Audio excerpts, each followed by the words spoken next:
Communicating, or even just speaking like a leader, actually starts with saying nothing. Speak clearly, speak concisely, and speak confidently. If you go into any conversation, not just in leadership, but in life, relying solely on your own assumptions, you're missing a huge opportunity to truly connect and communicate like a leader. G'day everyone, and welcome back for another episode of Lead on Purpose. My name's James, and for the past 20 years, I've been leading teams of all shapes and sizes, from the Australian Air Force through to the private sector. But here I help you become the leader that you want to be. I dive into real-world leadership challenges and bring you stories from experienced leaders and share with you real-world practical leadership strategies to help you lead with confidence and purpose. Today's episode is all about how to speak like a leader. And to help with that, I'm going to break down what it means to speak like a leader and share with you 5 practical tips to help you speak like a leader, no matter the situation. Now, there's a huge amount of content out there at the moment, all aimed at speaking like a leader. But if we were to believe this content, then we would say that to speak like a leader, you need to use specific phrases. You need to speak in a low tone and a repetitive, consistent cadence. But that's just not true. I've even heard that in order to be taken seriously as a leader, you need to dress in a certain way. You need to walk and sit or stand in a certain way. But that wasn't even true in the Air Force, and we had uniforms. We had a drill manual. Because the truth is that leadership is about far more than just how we speak. Sure, what we say is important. How we say it's important. We've all experienced someone who said one thing, but it feels like they mean another by the sound of their voice. But as leaders, we don't just speak, we communicate. And our communication, not just as leaders, but as human beings, has both a verbal and a non-verbal component. The non-verbal component is how we look and how we act. And it's important that you understand that as a leader, because people are going to judge you. Whether you like it or not, they'll judge you before you've even said a word. Now, I know that feels uncomfortable because as kids and even as adults, we're told to never judge a book by its cover. And that's true. There's a lot more to a person. There's a lot more to any leader than just what you see in front of you. But the reality is that the non-verbal communication, the non-verbal component of communication, accounts for up to 60% of what we perceive. And that's potentially even higher in interactions where we don't know a person, we haven't experienced their leadership before, or we're uncertain or unsure of their intention. The verbal component is what we say and how we say it. And that is where the majority of content about how to speak like a leader is pitched. The tone, the cadence, the phrasing, that is important, but that doesn't determine whether or not someone is actually communicating like a leader. The reality is that good leaders come in all shapes and sizes. They always have. And the best leaders I've known adapt their communication, both verbal and non-verbal, to the situation they're facing. Sometimes that means being quiet and contemplative. And other times it means being energetic and loud and inspiring, like the keynote speech leaders that you see on TV or those TED Talk type leaders. That is important, but it needs to match your context. Your communication style needs to fit your industry, your own context, your team, and I guess even your culture, because the same communication techniques that work in one circumstance won't necessarily serve you well in another. For example, the communication techniques that served me very well in the Air Force, being direct and clear and concise and very one way in my communication, would make me sound like a pretentious weirdo if I turned up at a tech startup or at a not-for-profit. Because adaptability as a leader is an essential skill, and every situation is unique. So with that unique situation means that something different is required of you.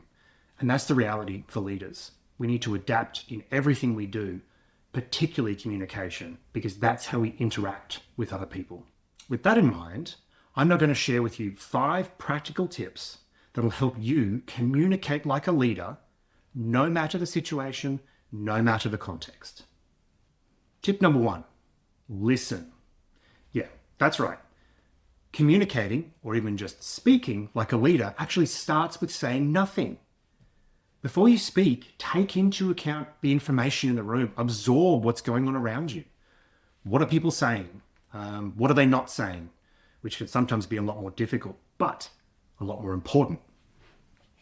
What's the energy like? What's the mood like? If you go into any conversation, not just in leadership, but in life, relying solely on your own assumptions, you're missing a huge opportunity to truly connect and communicate like a leader. Now, you've no doubt heard the saying, we have 2 ears and 1 mouth for a reason, so listen twice as much as you speak. I think that's a great place to start. There's no hard and fast rule, but listen more than you speak. But listening isn't passive, it's active. It's about being present and tuning in to observe and absorb as much as you can before you open your mouth to try and speak.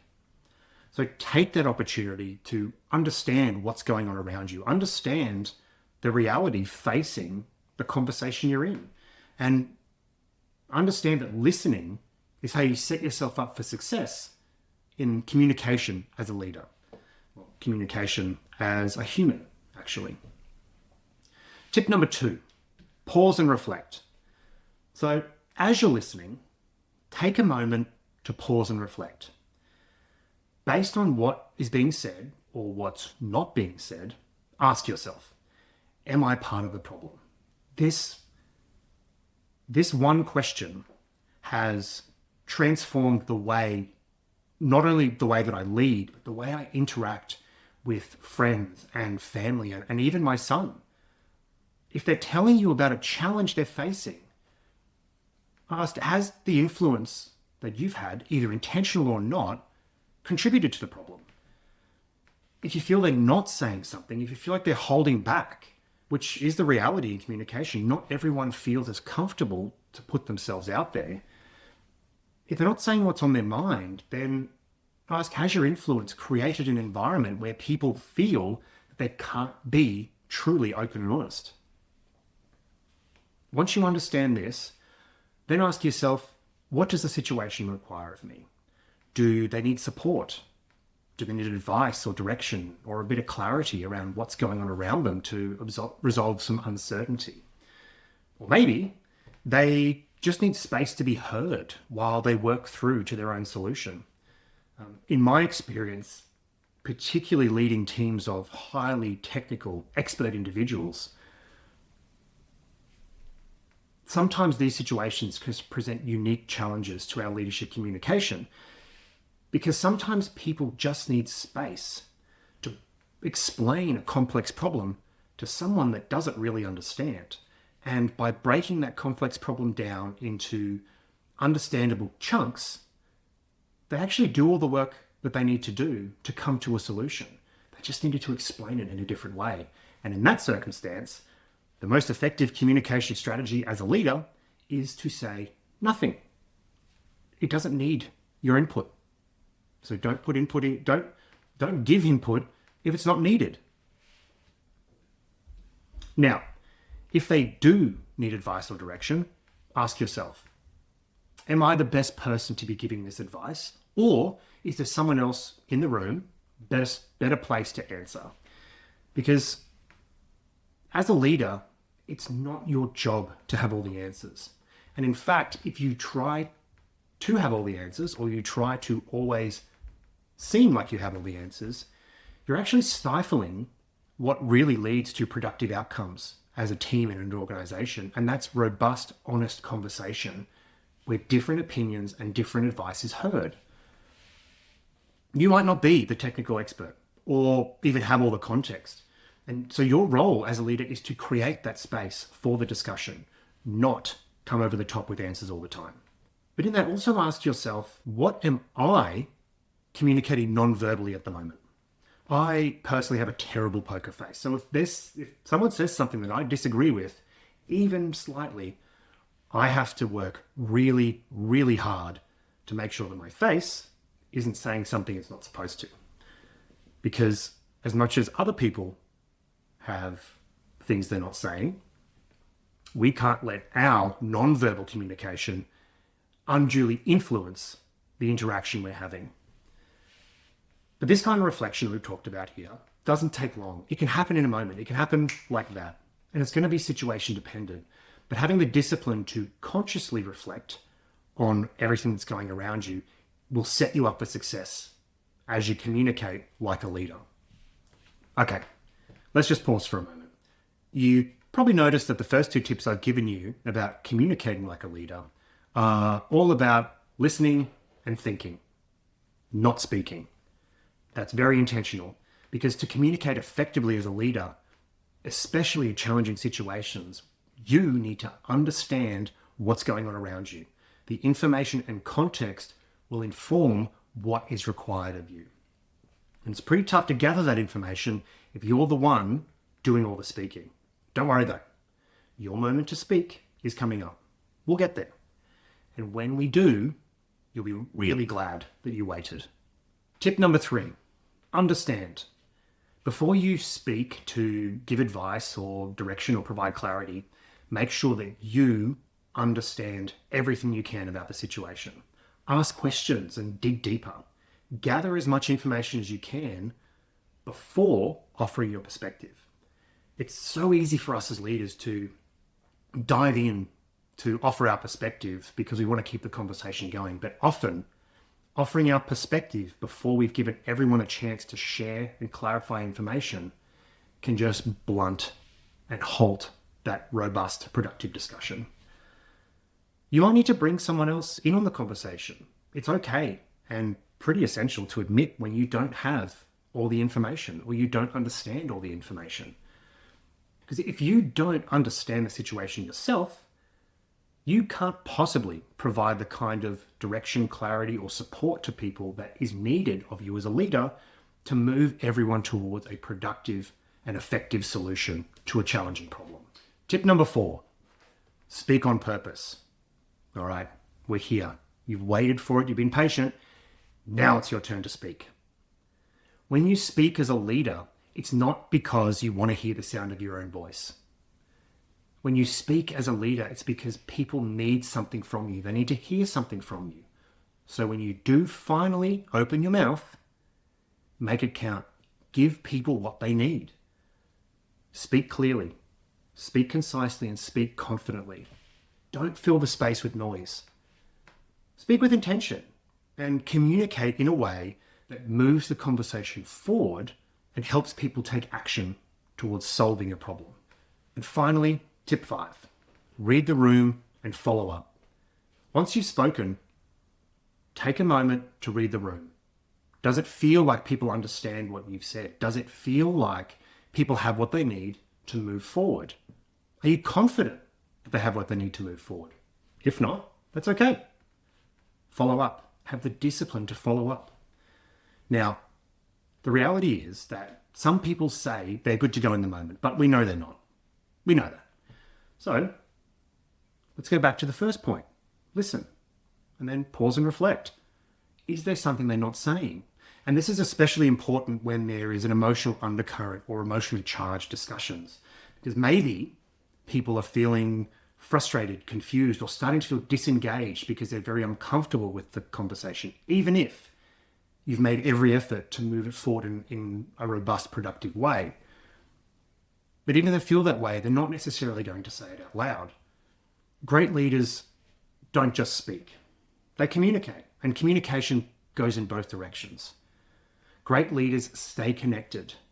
They check in and follow up. They give people the support they need to get where they need to go.